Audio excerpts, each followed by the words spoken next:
with gorillas, the 3 billion.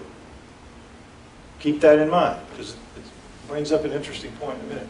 So, understand mitochondria from mom, nuclear from mom and dad. Will be important. There will be a quiz.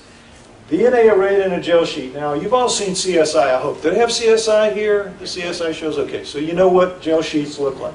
This is how it always looks. You have the person who's doing the test puts a little dab of their own DNA in it so that they know the gel sheet is working. Okay? They do something else called primer-dimer that sits off kind of by itself like that to also show that it's a live gel sheet and that it's working. And this is what it looks like. A certain part of it, okay. Now, let's start talking about the Star Child's DNA. By the end of '99, I knew that I wasn't going to ever prove it with the physical differences. I had all those physical differences lining up and people saying, I don't care if you throw 10,000 at me, it doesn't matter. I win because I'm the authority and I have nature on my side and nature can do anything. And so I would say, well, what would impress you? And they always would say the same thing. Well, DNA, show me some DNA. Well, they would say that because they knew there was no possibility. As we say in the South, damn bastards. they knew that it couldn't be done at that time. There was no human genome at that time in '99. So it was like, oh yeah, got your DNA.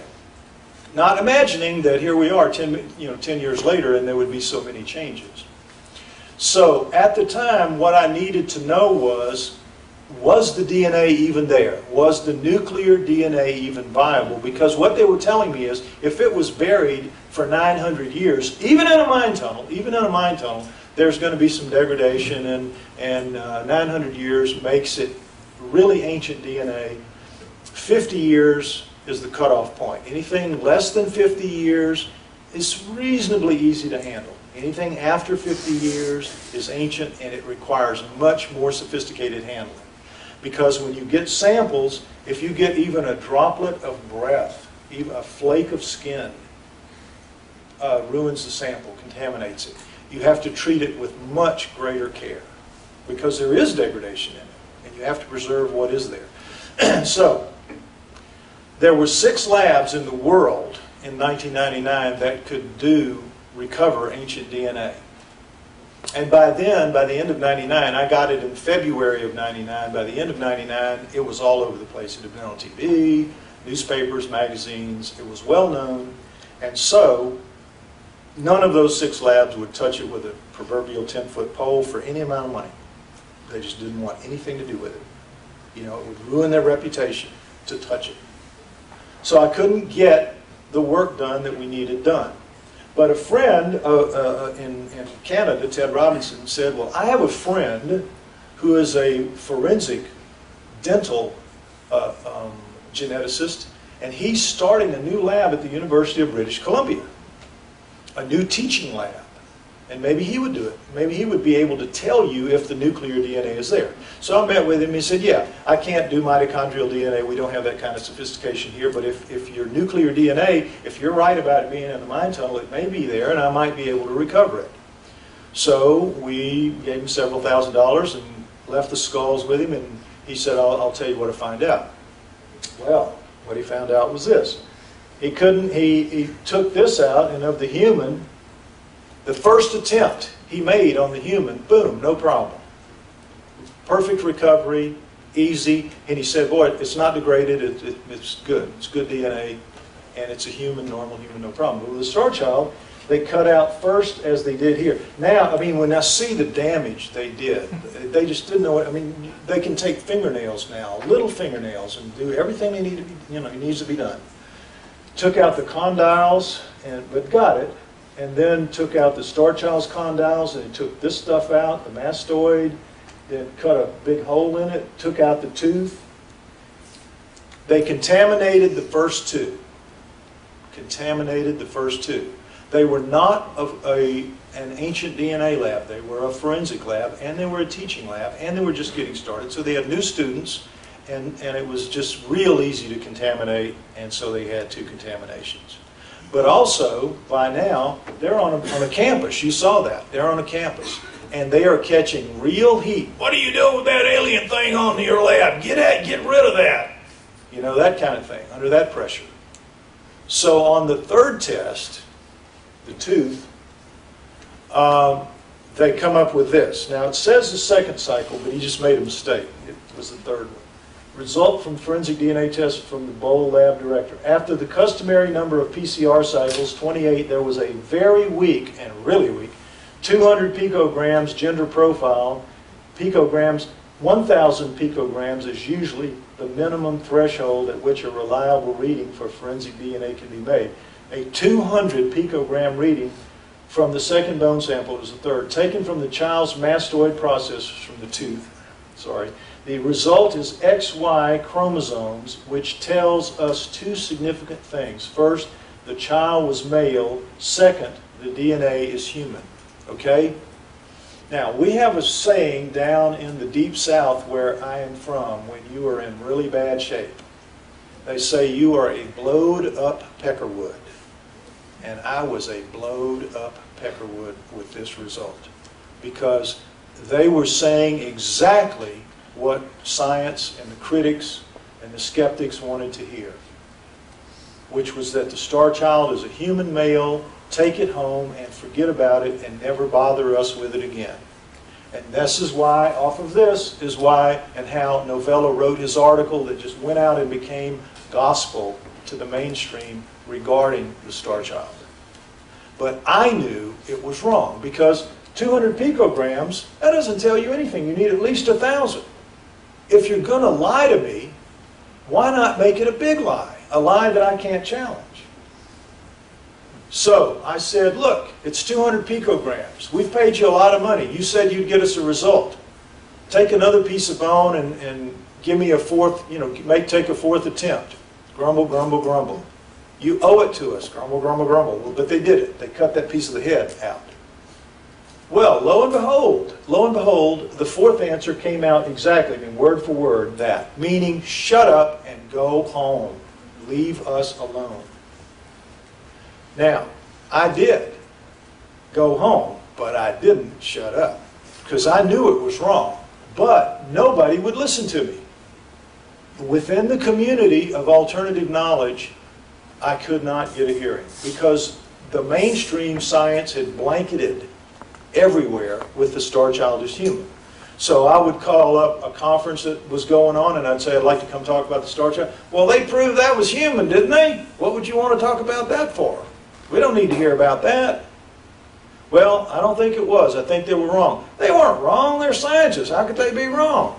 I mean, I heard that. Again, well, they're scientists. How could they be wrong? You know, you're just a schmuck. You don't know anything.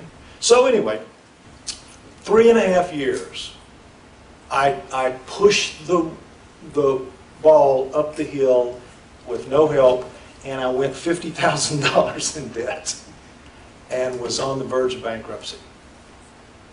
And my girlfriend said, if you do not quit this, you are nuts. This has become an obsession. You have to quit. If you don't quit, I'm leaving. Okay.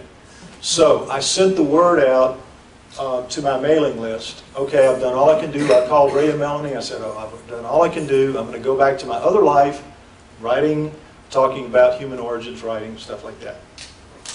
So when that letter went out, about a week later, a woman from England contacted me, named Melinda McKenzie, and she said, I've recently come into some money. My father died. I've got some money. I've followed your career. I think you may be onto something. What would you need to get another test, a correct test, an ancient DNA test? What would you need? I had no idea. I hadn't even looked at it in a couple of years. So I went out and I found out that there were 24 labs in the world now, 4 years later, instead of 6, 24 that could do ancient DNA. It was a proliferating field. And I found some guys willing to do it. And not just guys, good guys. Ripon Molly and Jason Eshelman at a company called Trace Genetics in July of 2003. And these guys were good. They had an absolutely functioning ancient DNA lab, and they were so good that they had worked on the Kennewick Man. If you've ever heard of the Kennewick Man, the famous skeleton, as heads are nodding, it was a skeleton found in Washington State in America that looked like Captain Picard when they did the clay model of it. Which was not what the Indians wanted to hear, that white people had been there way before them, so they got the Clinton administration to just bulldoze it over, and that skull and skeleton went into the courts for years until the scientists won the ability to examine it. Anyway, so they had worked on that. So these were good guys, and they said, yeah, we'll get you an answer. Don't worry. You pay us the money, we'll get you an answer, and we'll do it right. Because I told them what happened, and I said, look, now I'm telling you, I turned those skulls over in Canada, and they came back all butchered and screwed up, and everything went wrong. I'm going to be breathing down your neck the whole way this time. They said, no problem. Bring them, and we'll cut them together, and we'll do whatever you want to do together. And I only had to be around them for a little while to see they were just totally A-plus guys, and I just didn't worry about it. But I was there for the cutting of the bone. I was there for the cutting of the bone. And Jason did it, and I want to show you how it went. We're at a table something like this in a room, something smaller than this. But anyway, he's got his Dremel blade, got his goggles on, got his lab coat thing on. Fires up the Dremel blade. It's a little circular thing like this with what looks like a flash on the end of what looks like a flashlight. Puts it down and just goes 4 cuts. Cuts out about 1 inch. Drops down through out the neck hole, and there it is. Cuts that inch into 1/4 inch pieces, make 4 of them, and that's done. Now it's time to do the star child. Now we've got a little bit of smell in the room, a little bit of stink. You know that smell you get when you drill your teeth? That's the collagen in the bone burning from the Dremel blade, but it's not horrible. So he goes to the star child to hit, to make the cut there, and he goes, and he puts it down, and it hits, and there's kind of this funny sound, and it kind of bounces up. And he looks at Rippon, what was that? Rippon, I don't know. He looks at me, I don't know. So he says, okay. So he goes, and he kind of hunkers over it, and he goes, and boy, there's this weird sound, and the blade slows down. You can hear it slowing down, and the stuff just flies out, and the stink is unreal. And he has to go, really struggle to holding it with the other hand to do, because it's shaking it so, he's having to push so hard. But he finally gets the cut, and it drops out. And the room is filled with this bone powder and stink, horrible stink. We're running through the windows and the doors. It's unreal. And they just said, look, we've never seen anything like this. You have to get this bone analyzed. This is not right. So they cut that into 4 and gave me a piece of it. They said, do something with this. We're going to do the DNA thing, but you need to, and that's why I took it to England and started getting those scanning electron microscope and the other stuff that you saw when we found the fibers and the residue and all that.